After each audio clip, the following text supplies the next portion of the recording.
Good afternoon, ladies and gentlemen. Welcome to the AYLF student live stream. We are live from the Hairy Heights. We are having conversations that are affecting this country. I am pleased to have an able panel. We will be discussing a very important sector in the economy, which is education. Given the pandemic, we are pleased that the education sector has had a few challenges that have come with it. And so therefore, we are requesting that you join us live in this conversation. We shall first begin the conversation and then later on get a few questions from our live audience. I would like to start with a round of introduction for my panelists. I will begin from my right. We are pleased to be joined by a young leader from Meru. Karibu. Thank you very much. To everyone who's watching us from whichever channel this afternoon. My name is Dennis Kiogora, MCA for Bogeta West in Meru County. And I'm happy to be here today to share some knowledge and alongside the conversation that is ongoing about education and Covid-19. Thank you. Karibu sana. Hi, my name is Prof. Koi Kibuga, and I'm excited to be here as an educator, well, a retired educator, but also as a parent, and I look forward to the conversation we will have. Thank you very much. My name is Tracy Manuti. I am a student at the Technical University of Kenya. I pursue international relations and diplomacy. I'm passionate about social change, and I'm happy to be here to engage in a conversation that affects me directly as a student. Thank you very much, Tracy. Now, AYLF is an organization that provides a platform for training and mentorship for young people, student leaders, and young professionals from across the country. We are bringing this conversation to you because we know how important it is that the mitigation strategies are combined with the voices of AYLF in bringing together change in this country. I would like to start off. We know that the pandemic has had its effect in the country, but pre-COVID, we had conversations that were going on. And I know that these conversations were supposed to shape the future for the education sector. I would like to pose this question to Prof. Pre the pandemic, we had conversations around 844 versus CBC and all the big conversations about which one should we take and preparedness. And we saw that the Kenya National Union of Teachers had a lot of worries about implementation. In your view, what do you think is workable? Do you think 844 versus CBC is a conversation that should be going on irrespective of what's going on in the nation now? Yes. I think it's an important conversation to have. There were three major conversations actually in the education sector pre-COVID. One was 844 versus CBE. The other was technical education. You know, there's a revitalization on technical and vocational education, and that's really critical. It involves linking industry with academia and really bringing home the education that the kids were having. And the last one that was happening, which was a little bit rocky, was what is the role of university expansion?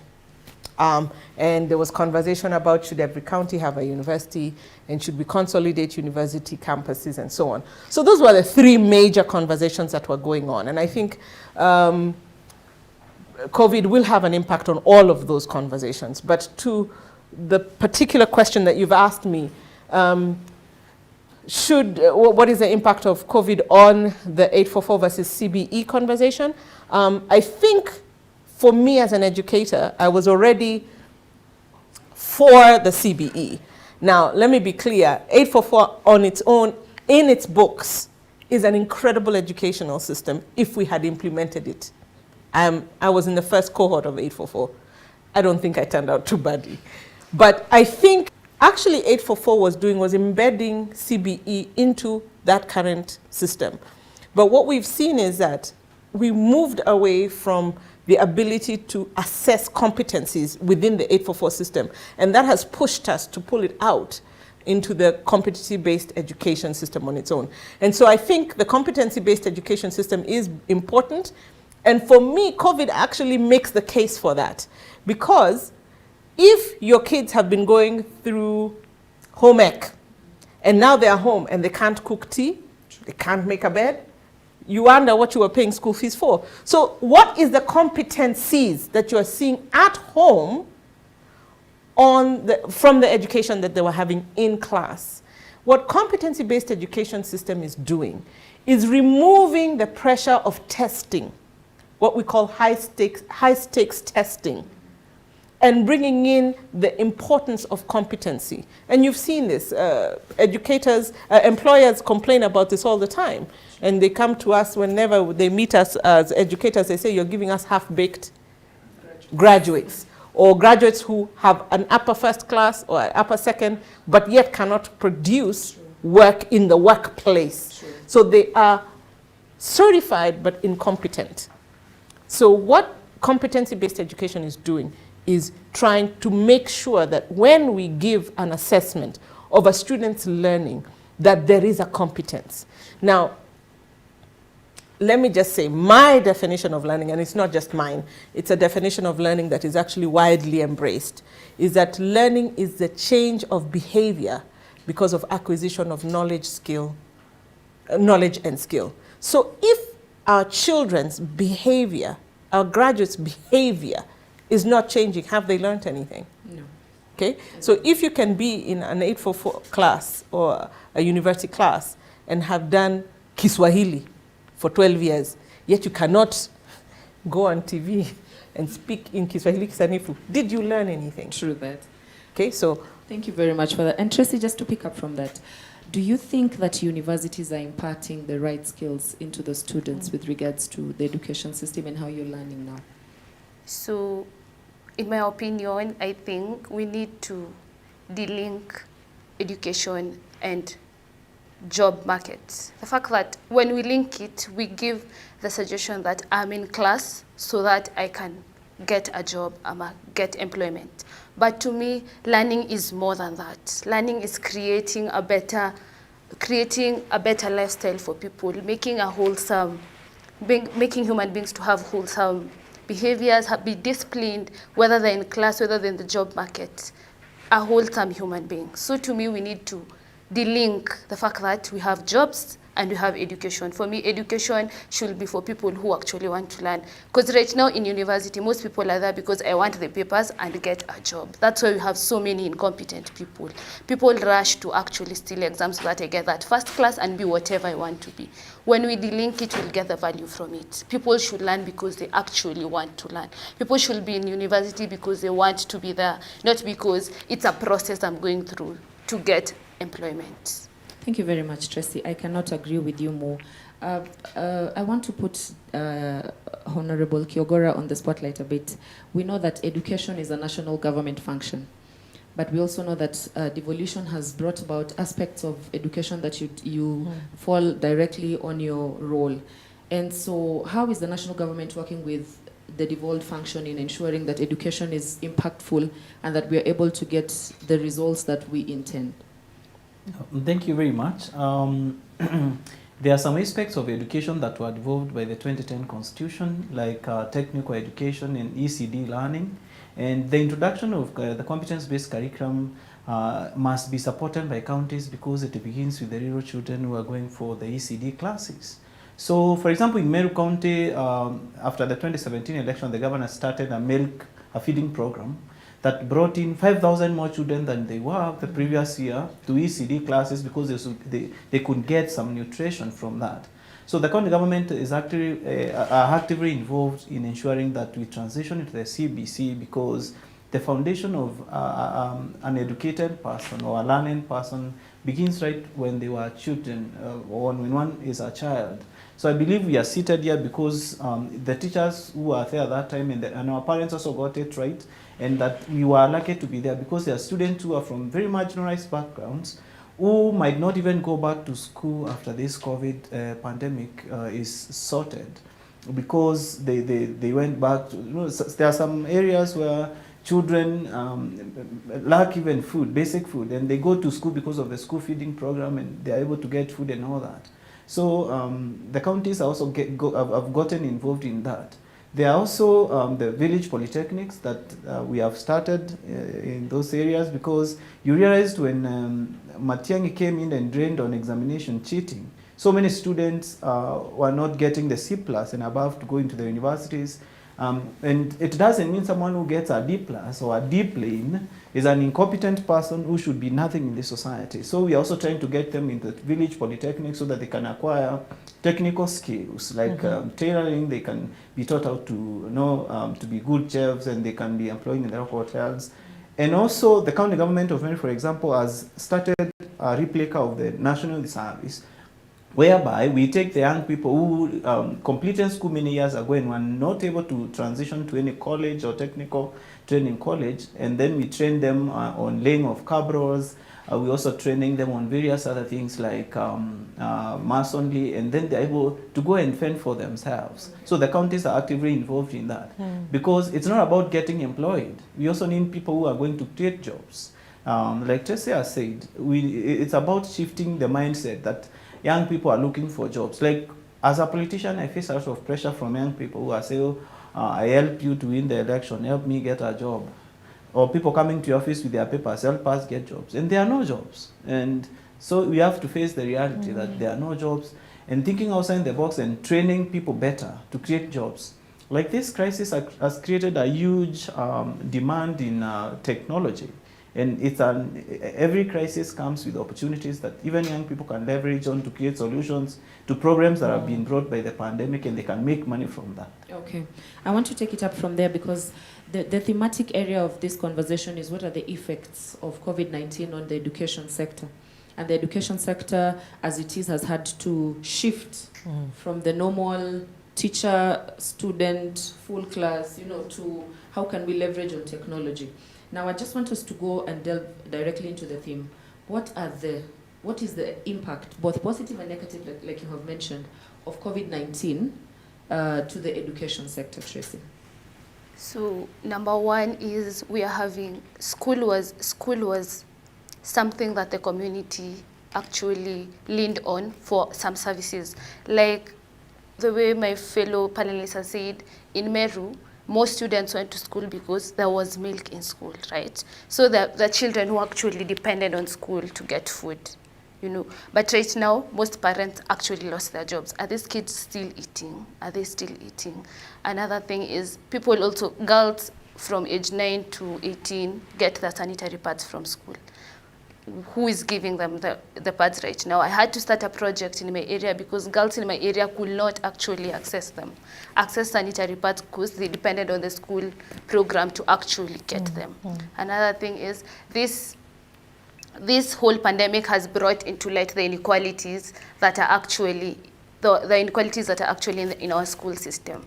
Private schools are going on with their studies, but being in a public school means we cannot actually go on with our studies because we cannot have online learning. That is like the truth of it. We cannot, because other people will actually miss classes and other people will be learning. So there will be that where other people learning and I'm not learning, and yet we brought education for it needs to be quality, it needs to be inclusive, and it needs to be fair.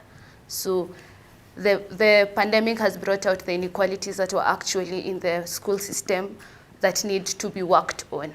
We need to have a system that holds all our students in the same system so that we don't have the inequalities at bar. If you think of it, if all of us were in the same school system, chances are the government will do something to actually ensure everyone goes to school, everyone is learning right now. But because we are not at the same level in our country, it means those that can manage are actually learning, and those that cannot manage are actually just staying at home. True that. So yeah. Prof, take it off.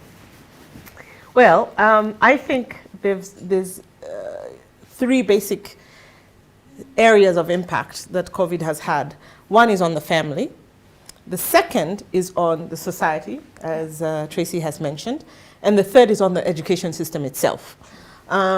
So on the education system, what COVID has shown us is that our teachers were underprepared. Ill-prepared is a word, let me say. Not just, let me be honest, not just the teachers in the public sector, but also teachers in private schools. Because there are many academies that are private, but don't necessarily, they're not the Hillcrests or the Brabants. But they're still good schools. So one of the key things, impacts of COVID-19, is that we really, really, really need to pay attention to our continuous teacher education system, regardless of whether they're in public schools or in private schools. We need to make sure that once you qualify to be a teacher, that's not the end of your training. There needs to be continuous training on how do you teach 21st century skills? How do you teach online, or what are the alternatives to in-class learning? Now, when we look at some of the school systems that have adopted and moved on really well with this, in Denmark, Sweden, Finland, they were already doing those things that we should have been doing, and therefore they haven't really missed a step. Their education system is not classroom-based, and I think that's where we are really having a problem. So on the system of education, you're right. It has magnified the inequalities, so we need to start asking ourselves, how do we provide technical skills and equipment to schools? So instead of using electricity, can we make sure that all our schools have solar panels? Therefore, they're able to at least have a TV and get the system. Socially, when I was growing up, and I grew up in Isili, in Pumwani, we had a community center. Actually, we had several community centers. And in those community centers, there was a TV. And we were able to go and watch some TV there if we were caught on the way home and we didn't want to miss a cartoon or something. So those community centers that don't exist anymore, we need to find a system to reinstate them, whether it is through our houses of worship, which I think is perfect.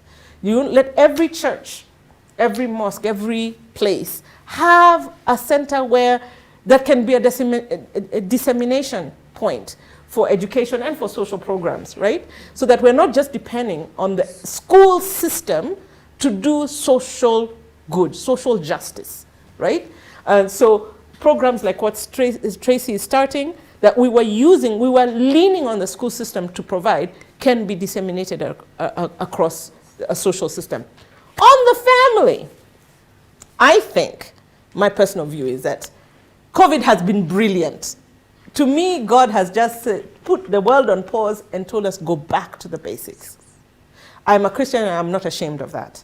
Biblically, our responsibility is to teach our children. There's nowhere in the Bible where it says, go to school.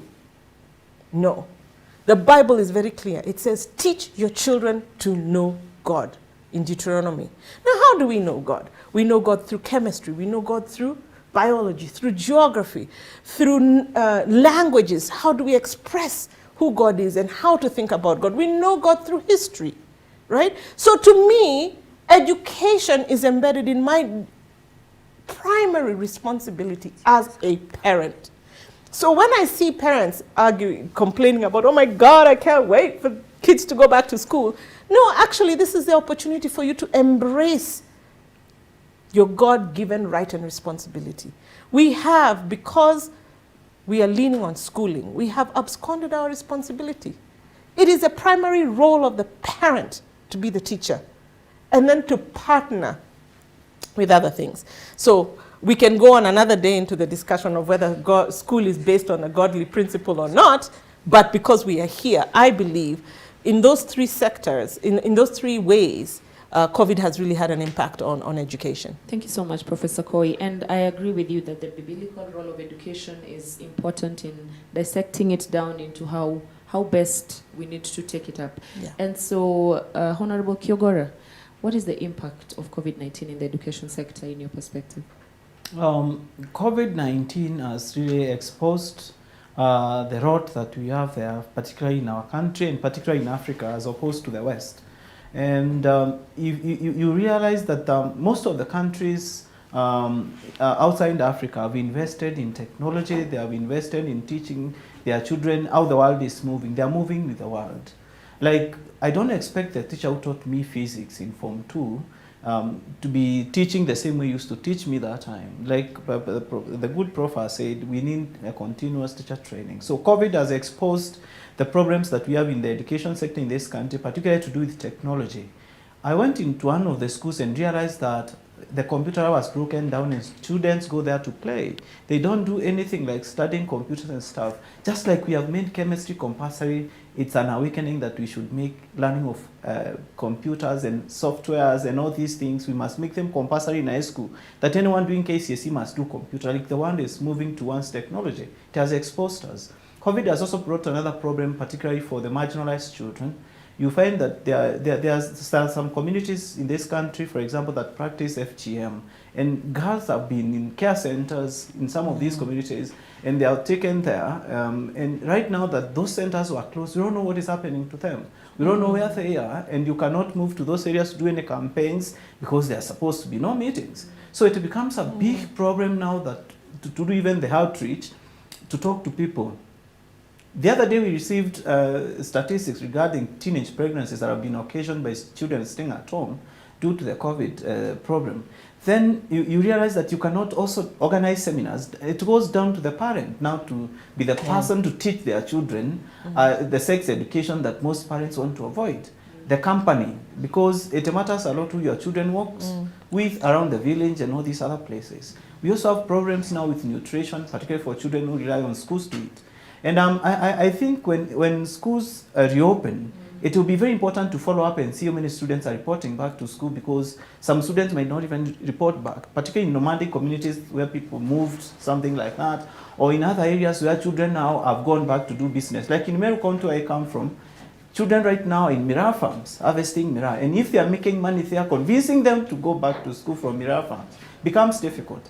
My own father has a tea farm, and it's young adults in universities and colleges who are picking our tea, and they have like talked to my father not to allow anybody else to step in the farm. So when they realize they are making money from tea picking this tea, so it becomes even difficult to convince some of them to go back to school to ask for money, and they are making a lot of money by picking tea. So it's another problem that has been brought by COVID.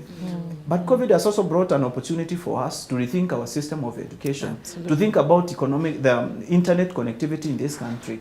You realize that in classes, right? I was completing my PhD coursework, and we are 13 in our class. So we were able to do the exams and everything online because we were 13.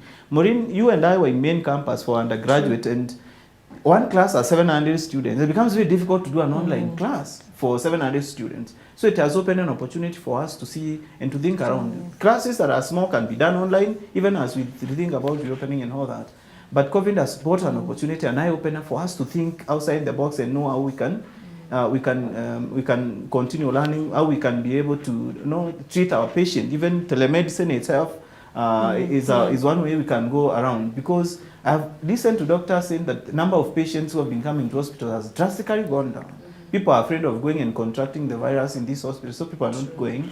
So unless people who have critical illnesses. So we also need to know how people with mild illnesses can be treated, or how they can be sent drugs and all these things, even at home and wherever they are. Like the follow-up program that they practice in Cuba is something that we can look to see how we can do follow-up healthcare system in this country instead of relying in walk-in patients. Thank you. Very valid points, Honorable Kyogora. I'd like to pick it up from what Honorable Kyogora has just mentioned. 700 students vis-a-vis one lecturer. How is the online experience and the e-learning for you, Tracy, at the Technical University of Kenya? In my school, there's no e-learning. We're not learning. Wow. The last time I heard from my lecturer was the Friday they announced there's a first case in Kenya. I remember it was a Friday, and then on the same Friday, on Sunday, the president announced the schools were closed. So Friday was the last time I was in school. Friday was the last time I saw my lecturers. Friday was the last time I heard from my lecturers. Okay. So basically, it's you and your discipline to actually learn. If you want to learn, learning doesn't have to be the curriculum that you have in class. Learning is what are you engaging in other things while you're at home? Are you teaching your smaller siblings to learn activities that they didn't learn in school? That is learning also for them. Are you playing games with them? Are you reading books? Are you doing online courses if you have access to internet? Because the Ivy Leagues have online courses. You will have your certificates from the Ivy League. Trust me, we have like severals right now. You know, if you have that privilege of actually having, so it's just discipline right now. In most public universities, it's discipline. We are just where we left, and hoping and praying for God's grace. I know you're VC and I like him very much. We are hoping Thank you for very much, Tracy, for being very candid with us. Now, KICD has come up with a plan where students in pre-primary, some from lower primary can be able to get knowledge and skills and get lessons from televisions and radio stations. In Aboketa West, for example, Honorable Kiogora, is this going on? What's happening on ground in your case scenario? Do you know students who are learning effectively from what the government has proposed as a solution during this COVID? Oh, thank you very much. Not looking just at what the government is doing, I've seen schools themselves that have taken up, particularly national schools. I don't know about the day schools and all that, because there are so many children down there who go to day schools, particularly from parents that are not very well off. And students who are in national schools are in these online platforms in their phones, and parents have been buying phones, and apparently the phone market has skyrocketed in sales because of this.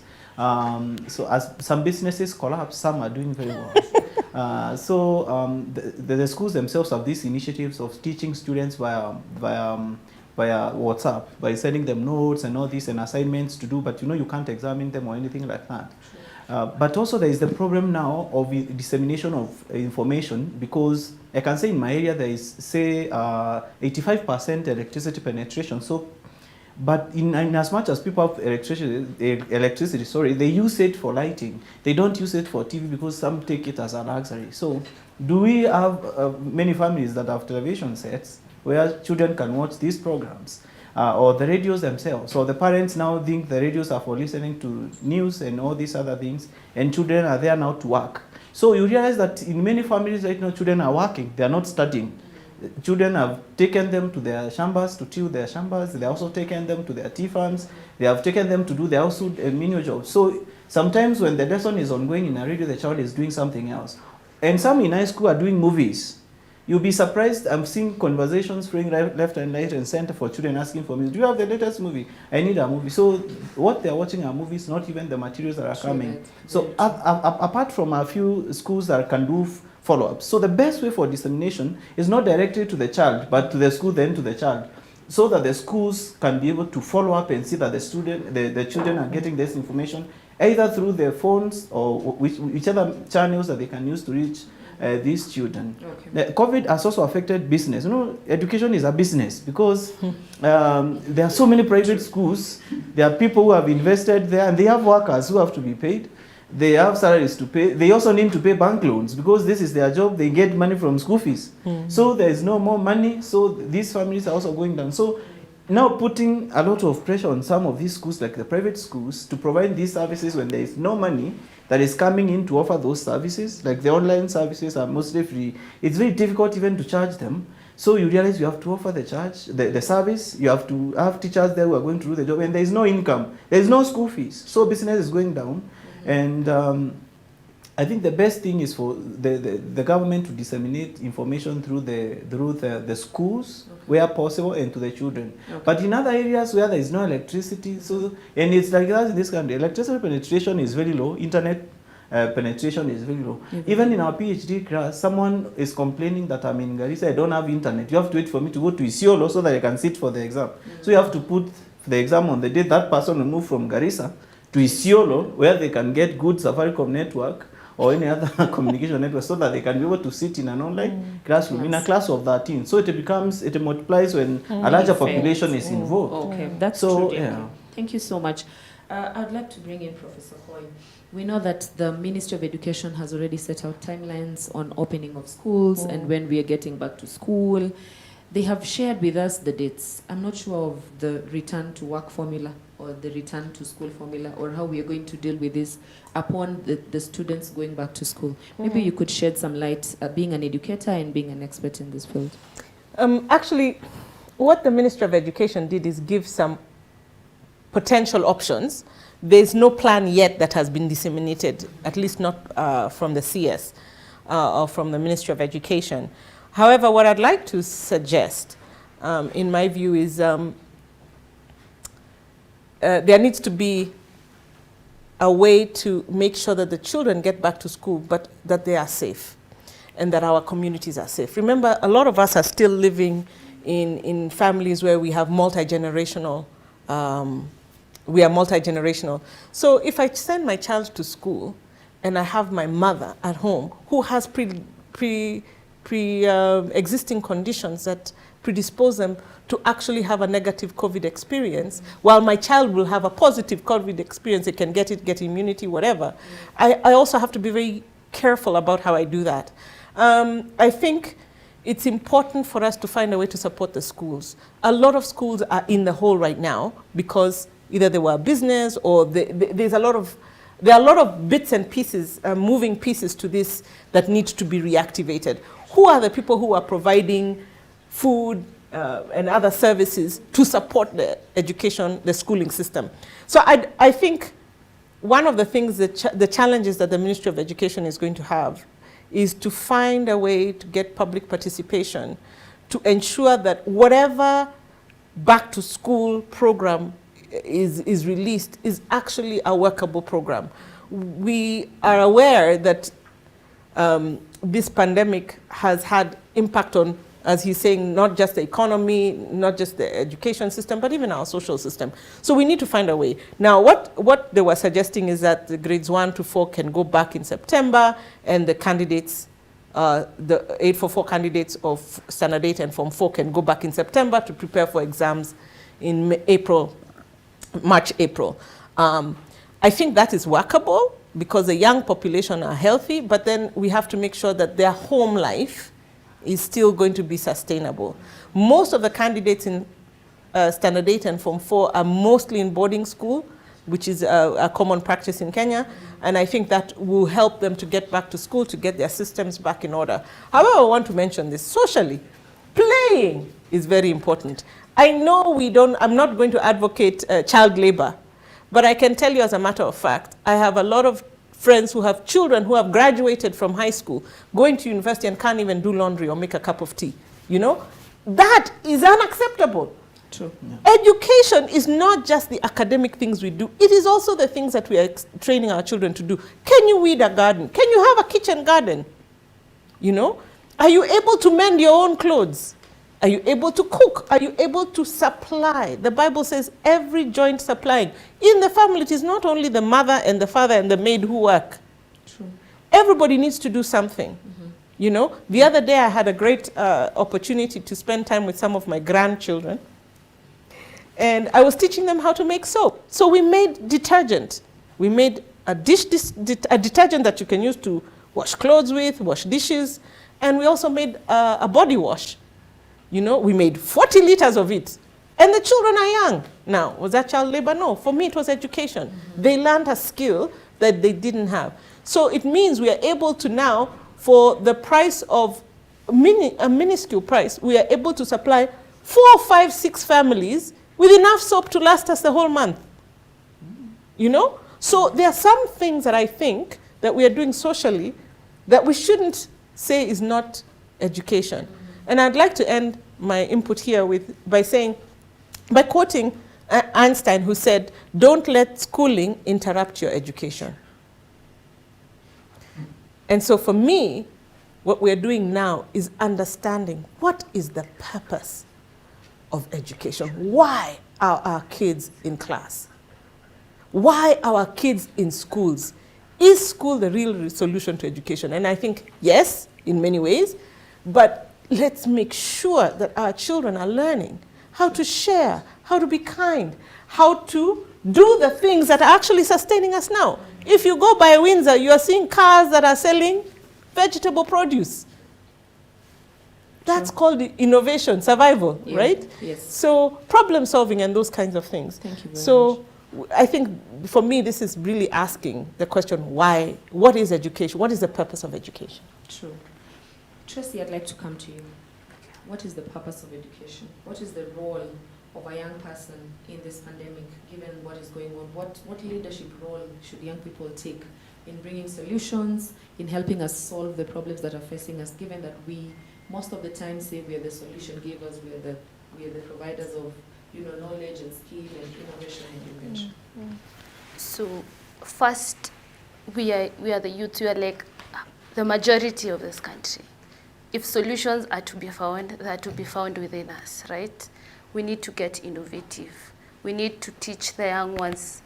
If you're not innovative, you have maybe siblings who cannot do online learning. What are you doing with your siblings at home? What are you teaching them at home during this time? This is a time of them learning things from you, learning how maybe you survived. The era which you grew in and the era our younger siblings grew in is not the same. We need to pass this information to them. So oral literature is learning. Let them learn from you. True.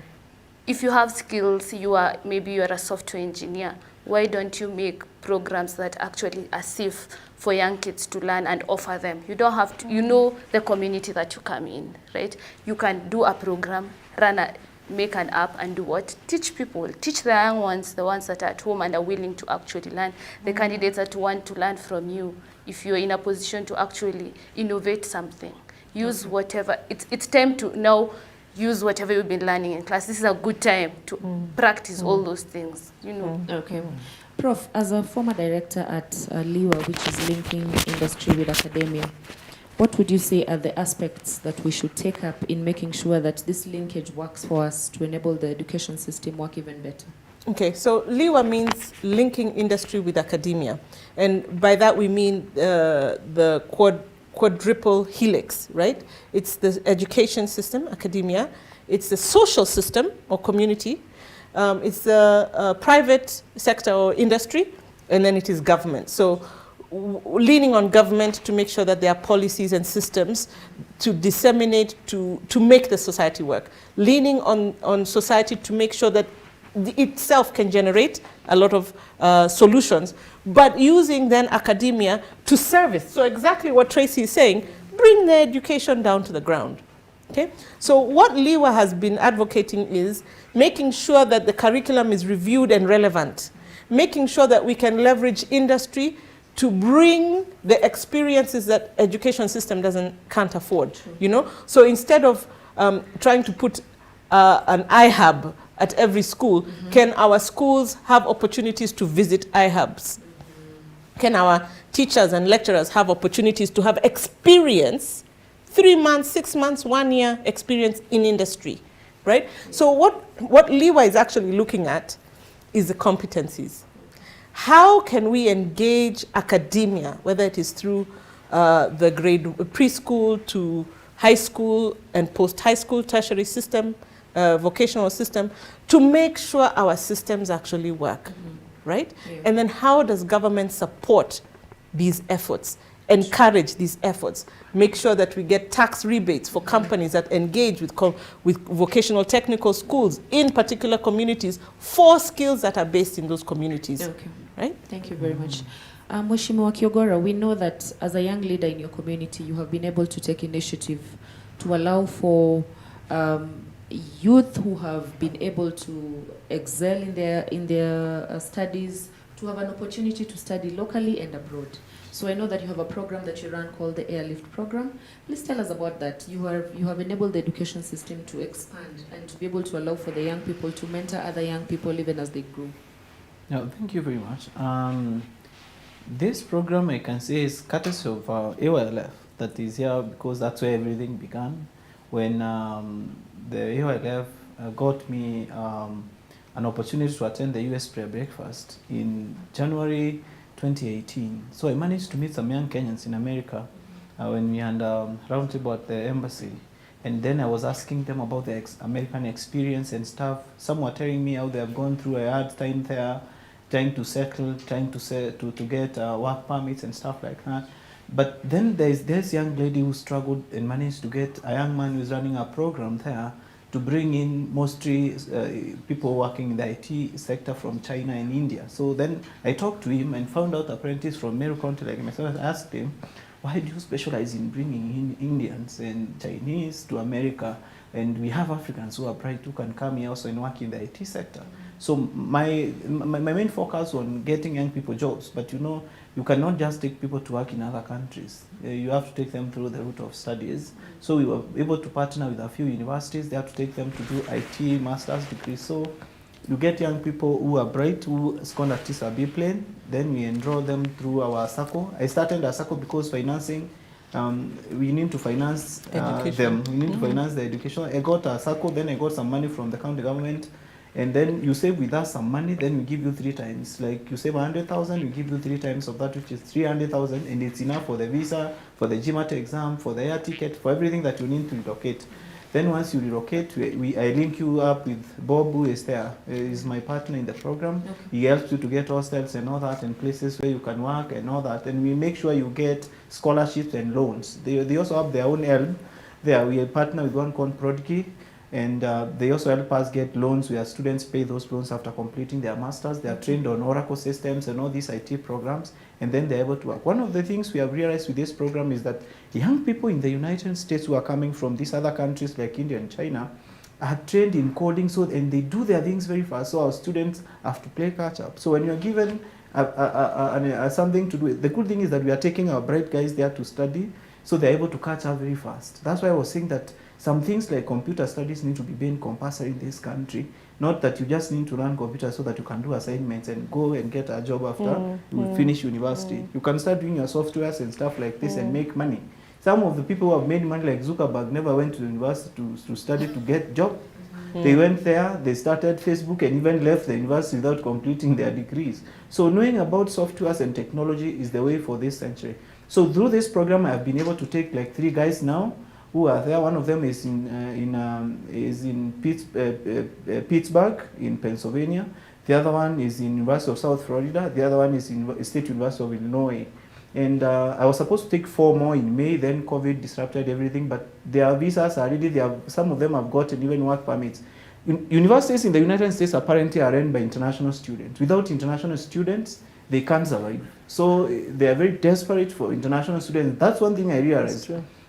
I also realized that in the south of the United States, those universities are very cheap compared to the west. So we are trying to get them to the south, like in Alabama, Mississippi. Very good universities, they can get jobs easily because people run away from those places. Yeah. So those are the landing points for this program. That's why we are taking them. In September, we expect them to take 6. So I expect when the United States is open, probably in January, we are taking more than 10 in the third trip for those that will be going there. Then they will study, they start working.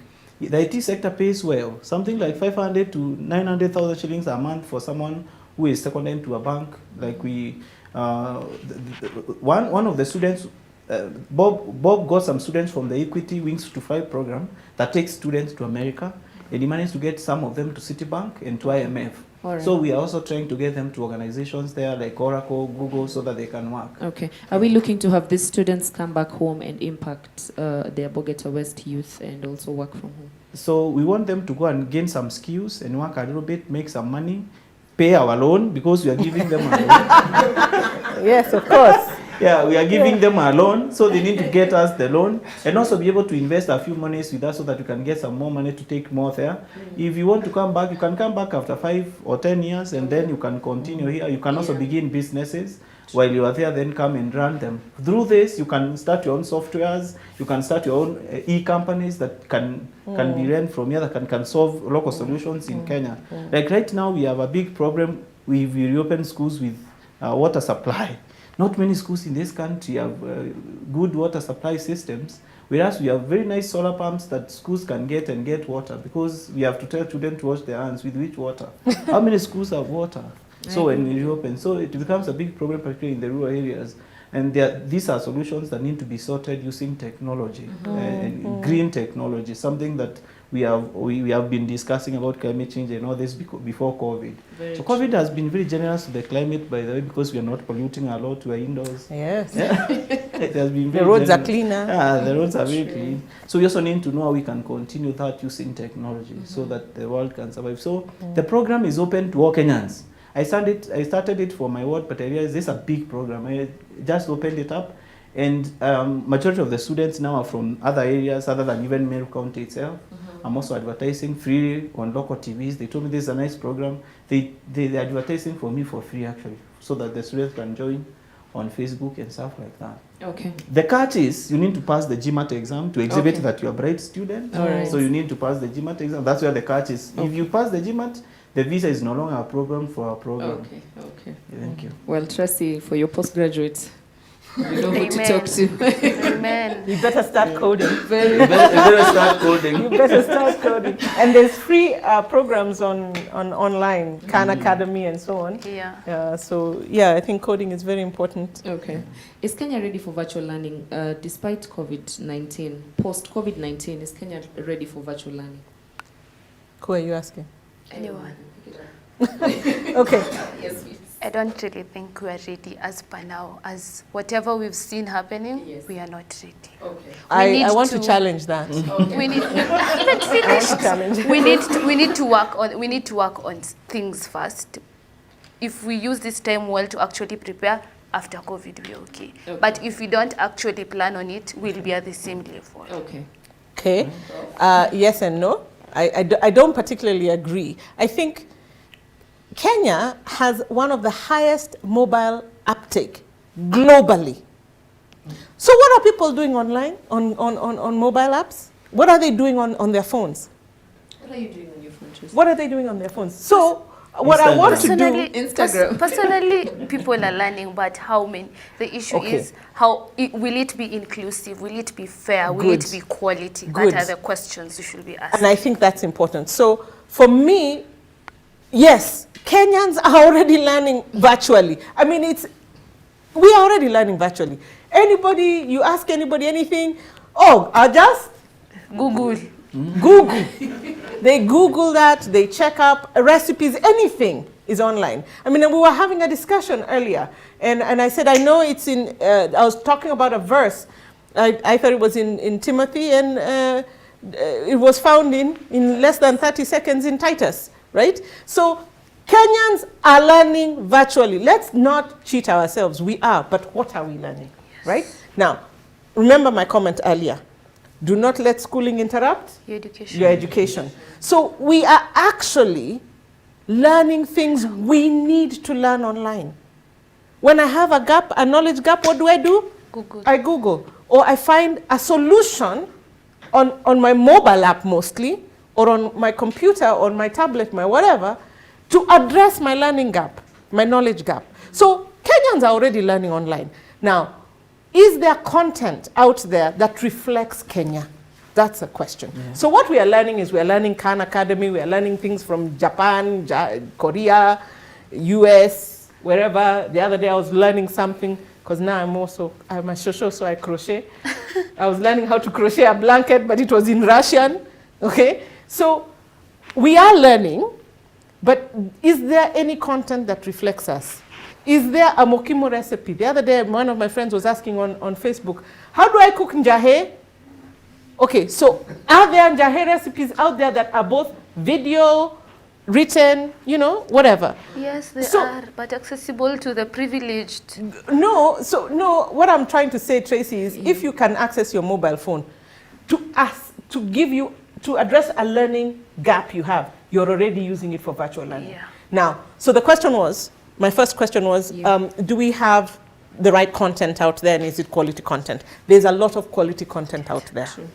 Yeah. Does it reflect us? Not yet, not enough. So can Tracy put a njahe recipe? Can Muhesh put his application process online on video? But the second thing I wanted to say, apart from content, is how do we assess it? True. Yeah, and so we need to find a way to bring our life learning into an accessible, certifiable program. And some universities are doing this well. I think Duke University is doing this with prior learning assessment, So these guys that you're talking about who never made it to high school, dropped out in Form 1 or Form 2, but they have become so skilled at masonry, can we find a way to assess their competency that way? So can we find ways to assess the things we are learning using virtual platforms if we needed it? Okay. Yeah, so I want to support Prof because Kenya is the first country in the Great Lakes region to get the undersea fiber optic cable, which means our internet is quite stable and quite fast. It's about accessibility, particularly in some distant rural areas. And I think part of what the government should be doing right now is using part of the money they are using for COVID to strengthen telecommunication. you realize that university students don't like exams. They strike even when there are no pandemics to avoid the exams. So when you're giving them an option, of doing an exam online, so they'll come up with all manner of excuses not to do the exam. So what we apparently the program that we are doing for the AYLF, we have no physical office. We do Zoom meetings. We do videos. We are training students on Python and coding virtually. So they actually, unless most of my recruits, I've never met them. We meet on Zoom because some are in Nakuru, others are in Kisumu, and they just heard about the program. We had conversation, they joined. Yep. So we meet and coordinate everything online. So I think the country has one of the fastest internet. It's about ensuring that there is connectivity and putting some of the COVID money into connecting people with the internet so that they can be able to access YouTube. Then you also pay young people now to come up with content, even on on their YouTube channels. Like me, I'm a chef I'm a trained chef. I can go there and do recipes for cooking and train people how to cook various things. For example, me, DMK. So, teach people how to cook. It's my secret. So, it's about telling young people to go online and whatever competence that you are good at, put it out there so that other people can come there and watch it and see how it's done, and then they are able to also bring your products online. If you're making makeup stuff and all that, or you are selling your own brand, bring it online so that people can buy from there. Right now, we don't have an Amazon of Kenya, for example, that can deliver people to people's houses. Jumia is there. But we need one that can go further than the city to deliver stuff that people are buying online. Like if I need something from Nairobi currently is locked. Then most of the people cannot access the city, and there are so many things that they need from the city. So to deliver those items, we need something that someone can come up with that can deliver using even drones. Yeah. Drones have been developed for even ferrying stuff around. So it's about internet connectivity so that I can go to YouTube, it's free, and I'll be able to watch whatever I want to watch. If I'm following things to do with how I can train as a mason. Right now when there is no school, I can be able to watch and see how various things are being done there. And I can be able to follow. So Kenya is very much ready. It's about our will. It's about investing in the right place right now in telecommunication, in internet, in partnering with telecommunication companies to ensure that their network goes out more, reaches other areas. Right now, thank you, Delink. Right now, communication has become so essential that when sometimes you go to areas where there is no network, people tell you, if you talk to Safaricom to bring network to our area, we are going to vote for you. It's that essential. It's that essential. So it's something that the government needs to do so that all the people can be connected to the network. Okay. I'd like to appreciate our online audience. As you can see, the conversations are deep and fast and emotional and touchy. And so we would like to just thank Edward and Patrobas and David and John from South Sudan who are joining us live. We appreciate that you've been able to have this conversation with us. And so as part of AYLF, we like to know that the leaders that we have are leaders that are in themselves, leaders that have aspects of integrity and love and passion for the things that they do. I'd like to ask my panel, for example, Tracy, do you have an accountability partner? Who are you accountable to for the things that you do as a student, as a TUC AYLF coordinator in your area? Who is your accountability partner, or how do you stay accountable? I have a support system that I thank AYLF for. I never knew about AYLF before. Then I joined a group of people who we share visions, who hold me accountable. Before I started my PAD project, I was so scared. I was scared, where will I get the funds? I was scared, who will support me? I was scared, what if I do it once and never do it again, and they still keep coming back to me, what will I do? I talked to a few of my support system who are AYLF group members, and they were like, let's start it. Let's just start. Okay. After starting, we'll finish. And they've held my hand until right now. Okay. So my friends and my support system is my accountability. Thank you very much. And that already brings the aspect of having people who bring you up in the things that you're doing, as small as they are, as you start off, and in encouraging you with words of encouragement. Yeah. Prof, who are you what keeps you accountable? What makes you do the things that you do and you go every day with so much zeal and energy? Well, I'm blessed to have my family, my nucleus family has become very much so my accountability team. I have all adult children now, so that's really enjoyable. That's the transition that's been really enjoyable. One of the things that's been most scary about that, and I think a lot of African parents miss this, is to become very real to your children as they're adults. You know, I share my challenges, my fears, the mistakes I have made openly with my children now. And I think accountability demands that you're transparent. Of course, my key accountability partner is my husband. He's very, very, keeps me very accountable. I hope he's watching. And, but I think it is very critical because we never really grow. We never really, I think life is supposed to, our education is supposed to help us become, I think all of us have said that in one way or another, to become what God has purposed for us to be. Okay. And if we are not sharing our deepest, most sincere self with other people for correction, for love, for nurturance, then we get stuck in our navel. You know, when you see a baby who has just discovered they have a belly button, all they do is focus on that, and it's very easy to get lost that way. So I think my accountability team right now is helping me rediscover what to do now. Okay. Now that I've kind of retired from academia. Okay. So now what? Okay. So they're the ones who are helping and pushing me in that direction. So it's critical. All right. Mheshimiwa. Yeah, thank you very much. My background in leadership stems from my days in school, at the University of Nairobi as the chairman of SONWI back in 2012. And back then, you know, we used to do things according to programs that you think exist for students. Then you go to campaign and get the votes and all that. Right now, the Constitution has brought something called public participation. So it has brought enlightened public, like in leadership right now, people, you go and sit down with them. They have these proposals that they give you, this is what we'd like to see, then you prioritize areas because you can't afford the money. You can't have the money to solve all these issues. So you prioritize and do them one thing to the other. Then I have a team of a few guys who I consult regularly. And I also have people on the ground who listen to issues that are going on so that I can respond fast. Because a good leader is someone who should be responding to people's problems when they arise. You should be connected to Kenya Power people so that in case there is a problem somewhere, you're able to solve that. You should be connected well to people touching on drones and all that. In case there is a landslide somewhere that is affecting roads, can be able to sort that. So I have a network of connections for people to inform me. Then I have also friends who keep on prodding me to ask me, we saying we'll do this. How far are we with this? What are we doing about the things that you promised? True. Then I also want to thank my mom because she calls me almost every day to ask me about political issues. Amazing. Yes.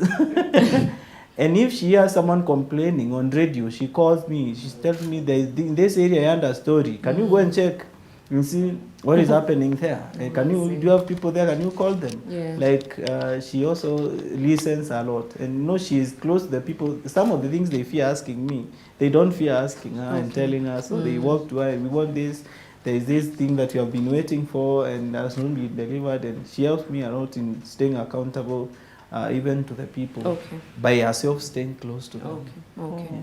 Now we have a lot of conversation online, and I want to appreciate David Oyola, who's just tuned in.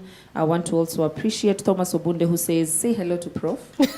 And what needs to happen for those kids in the slum areas where there is no electricity and Sheng is the main communicating language? How do they learn within this context?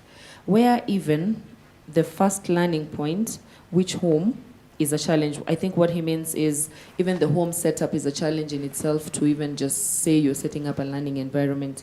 But I would like for us to just go into our closing remarks. We know that with the pandemic, there has been challenges that the society has faced. Families are going through a lot of things, and they would like just a word of encouragement or a word of information that would help them. So as panelists in these deliberations, irrespective of the conversation around education, what words of encouragement would you want to share it out to the population to just let them know that they are loved and cared for? I'll start off with DMK Kyogora.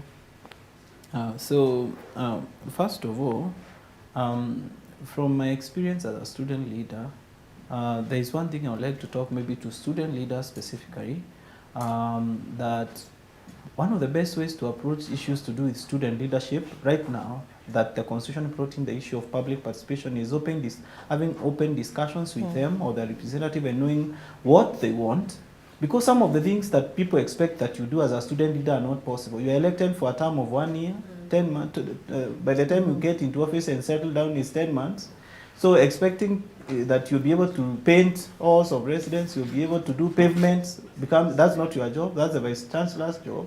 So you are able to tell the students that this is not my job, this is the VC's job, I'll do what is mine. So the best thing is to sit down with the students, listen to them, then tell them what you're able to do, what is your work and what is not theirs. And the best way is to organize forums whereby people can be taught, where people can, you can organize music concerts, because these are some of the things young people like. Then you can have speakers there who can be bringing in small topics. You can imagine these are people who have been taught so many topics from a young age coming up. And some of these topics include drug abuse, but when they come to the university, they start taking drugs. So you need to take it to shift gears and teach them in a different way about the effects of drugs and with examples. So you change your topic to some of the things that they can carry them even outside the university, not physical buildings and that's not your job. So it's about outreach, it's about being there for them, listening to them, and having forums and organizing as many public participation forums inside the universities, so that they can be able to vent. Most of the time you realize we have strikes in high schools and in universities because you don't have this. They don't have audience. They don't have audience where they can vent their issues. So that's one of the best ways you can achieve even as a student leader, even in the upcoming days. Then I also want to encourage people to not to take COVID like a joke. It's very serious, especially if you have lung problems. You need to stay safe, to keep the distance, to keep clean, washing your hands, because this disease is serious. You can't imagine the whole world closing down because of a joke. It has to be serious. So, and you have seen, close home, you have heard of stories of people who maybe have lost a relative somewhere, or someone who is sick right now, because it's in the counties. So take this seriously, just observe the rules that we are being guided. And all of us are going to, above all, just believe in God, just pray. Even if you're not going to church, it doesn't mean that you forget to pray. The church has gone to our homes. So organize family prayers. Every evening you can be meeting as a family and praying together. True. And then you can M-Pesa Sandaka to your pastor. Thank you. Because the pastor too needs to eat. The church has workers who need to be paid. Yes. So you cannot run away from giving to God. So the world becomes now innovative and inventive, so that what you have been doing, you can do in other ways, so that you can ensure that systems run. It doesn't mean that when you go to church, that's when you can only tithe. You can also tithe through other methods, like delivering direct to the church, because you realize that there are residential priests in some of these churches who rely on food brought by the people so that they can eat, the parishioners so that they can eat. So don't stop doing that. And then God is going to bless you. Thank you very much. Thank you very much. Professor Koi. I think my parting shots are that God is good, and He is good always. There is not a day that God is not good. And it's for us to find ways to keep expressing that goodness. Be kind one to another. Be generous one to another. Take this time as parents to get to know your children. Your children need you, they love you, and they're hungry. The things you see them doing with their peers, it's because they're hungry for your attention and for your time. Make them a priority at this time, and hopefully always. So for me, it's encouraging you, go fill your virtual gaps, your learning gaps virtually. There's a lot of information about how to engage with your children at any age, the little ones, the teens, the older ones, how to have conversations, difficult conversations. As my friend was saying, Honorable was saying, have those sex talks. You are the safest and best person as a parent for your children to learn from. So embrace this time, engage with them, exchange the skills you never thought you would need to do. I've been knitting for all of my children. It's a brilliant thing. Each of my children will have something that we are calling the COVID blankets, but they will have something that we will remember from this time. We are going back and watching old movies. We are reading books together as a family, you know, and talking about the books. We are engaging in our larger family Bible studies. With the young women have their own Bible studies, the young men have their own Bible studies. We're looking at this book, The Resolution, for men and for women. So find the time now to do the things that you wish you could have done when we were all very busy. So I encourage you, seek one another, seek the Lord, and dwell in peace. Thank you very much. Tracy. Take a day at a time. Take a day at a time. It's not easy to be indoors, especially youths, for longer hours, not having maybe a program to follow. It's not easy. It's exhausting, but take a day at a time. As youths, let's stop going outside if we don't have business. We want this to end. We want to go back to how we were. And when you're told to stay at home, if you have the privilege of staying at home, please stay at home. Let's stop trying to club chini ya maji. Let's stop trying to go where and where. COVID is real. True. You will die. Even though they're saying old people die more, you can die also. So take responsibility as a young person. Okay. Take responsibility of being an example of staying at home if you have the privilege of doing so. Okay. When we say we are unemployed, tuko wengi. Right now, tuko town tena wengi. What are we doing? What are we actually doing? So let's take the responsibility as young people. And also as young people and parents, as I've said, have a relationship with your parents. This is like the best time to know your parents, the best time to learn things from them, the best time to know how things used to happen the old way. This is the best time. And also your younger siblings. Maybe your parents are shy to talk to them about things. You are their age mate. You can start that conversation clearly. It's very easy for you to start that conversation with a sister you're close to or a brother you're closer to, you know. So fill that gap if you're in a position to do so. Talk to them about things that are emerging right now, and also take this time to teach them things that they can learn from you. Your siblings they will work with you all through. So this is the time to build those relationships, because most of the time we're in school, we're never together. Thank you so much. I cannot overemphasize the importance of having to be surrounded by a family of friends. And I would like to appreciate the Africa Youth Leadership Forum for the opportunity to allow for conversations to happen like this, and for us to be able to provide solutions for the country in matters that are emerging, in trends that are going on nationwide and even globally. I would like to appreciate the online audience that joined us during this conversation. It was amazing having you. We do this every month. This was the second session for the Africa Youth Leadership Forum. We provide mentorship and training for leadership for university students, for student leaders, and for students in the universities and colleges. Thank you for joining us. We appreciate you. Thank you for my panelists. It was good to have you. God bless you, and God bless Kenya. You forgot to ask how we reopen schools.